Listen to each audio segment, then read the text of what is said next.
ఇటీవల అసెంబ్లీ ఆవరణలో జరిగిన కొన్ని సంఘటనలు చూస్తుంటే వైఎస్ఆర్ కాంగ్రెస్ పార్టీ ఎమ్మెల్యేల మనసులో ఏముందో మెల్లిమెల్లిగా బయటపడుతుంది. సాధారణంగా పార్టీ అధిష్టానం చెప్పినట్టే అందరూ నడుచుకోవాలి. కాబట్టి బయటికి గంభీరంగా కనిపిస్తూ ఉంటారు. లోపల మాత్రం పరిస్థితి వేరేలా ఉన్నట్లు తెలుస్తుందన్నమాట.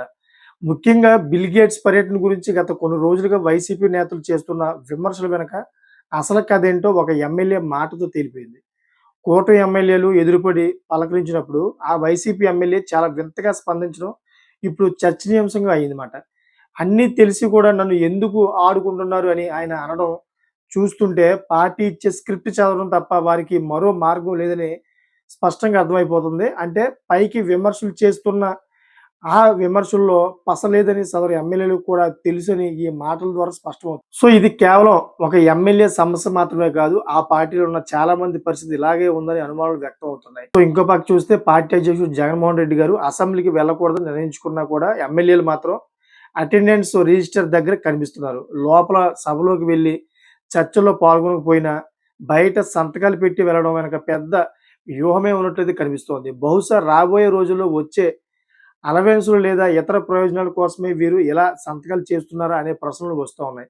జగన్ లేదా సజ్జల రామకృష్ణారెడ్డి చెప్పే మాటలకు ఎమ్మెల్యేలు ఇచ్చే విలువ ఎంత అనేది ఇక్కడ అర్థమవుతుంది. ఒక పక్క సభను బహిష్కరించాలని చెబుతున్న ఎమ్మెల్యేలు మాత్రం తమ దారి తాము చూసుకుంటున్నారని వార్తలు వస్తూ ఉన్నాయి. ఇలాంటి ప్రవర్తన వల్ల పార్టీ కేడర్లో కూడా అయోమయం నెలకొంది. ఎమ్మెల్యేలు ఇలా పార్టీ లైన్ దాటి ప్రవర్తిస్తుంటే రేపు ఎన్నికల సమయంలో ప్రజల్లోకి వెళ్ళినప్పుడు సమాధానం చెప్పుకోవడం కష్టమవుతుంది. ముఖ్యంగా అంబటి రాంబాబు లాంటి నేతలు బయటికి వచ్చి ప్రత్యర్థులను తిడుతున్న లోపల మాత్రం తాము చేసే పనుల పట్ల ఇబ్బందులు వస్తాయని భయపడుతున్నట్లు కనిపిస్తోంది. గతంలో జరిగిన కొన్ని సంఘటనల వల్ల సొంత పార్టీ నేతలే ఒకరిపై ఒకరు అసహనంతో ఉన్నట్లు సమాచారం అందుతోంది. ఈ మొత్తం వ్యవహారం చూస్తుంటే వైసీపీ ఎమ్మెల్యేలు ఒక స్క్రిప్ట్ ప్రకారం నడుస్తున్న వారి మనసు మాత్రం పార్టీ నిర్ణయాలతో ఏకీభవించడం లేదని క్లియర్‌గా తెలుస్తోంది. ఇది ఒక రకంగా చెప్పాలంటే జగన్మోహన్ రెడ్డి గారికి భారీ ప్రమాదమే ఫ్యూచర్‌లో. ఆయన 2029లో ఇటువంటి ప్రవర్తనలు ఉంటే గనక 2029లో ఆయనకి చాలా ఎఫెక్ట్ పడుతుంది. రాజకీయంగా చాలా ప్రమాదం ఉంటదన్నమాట.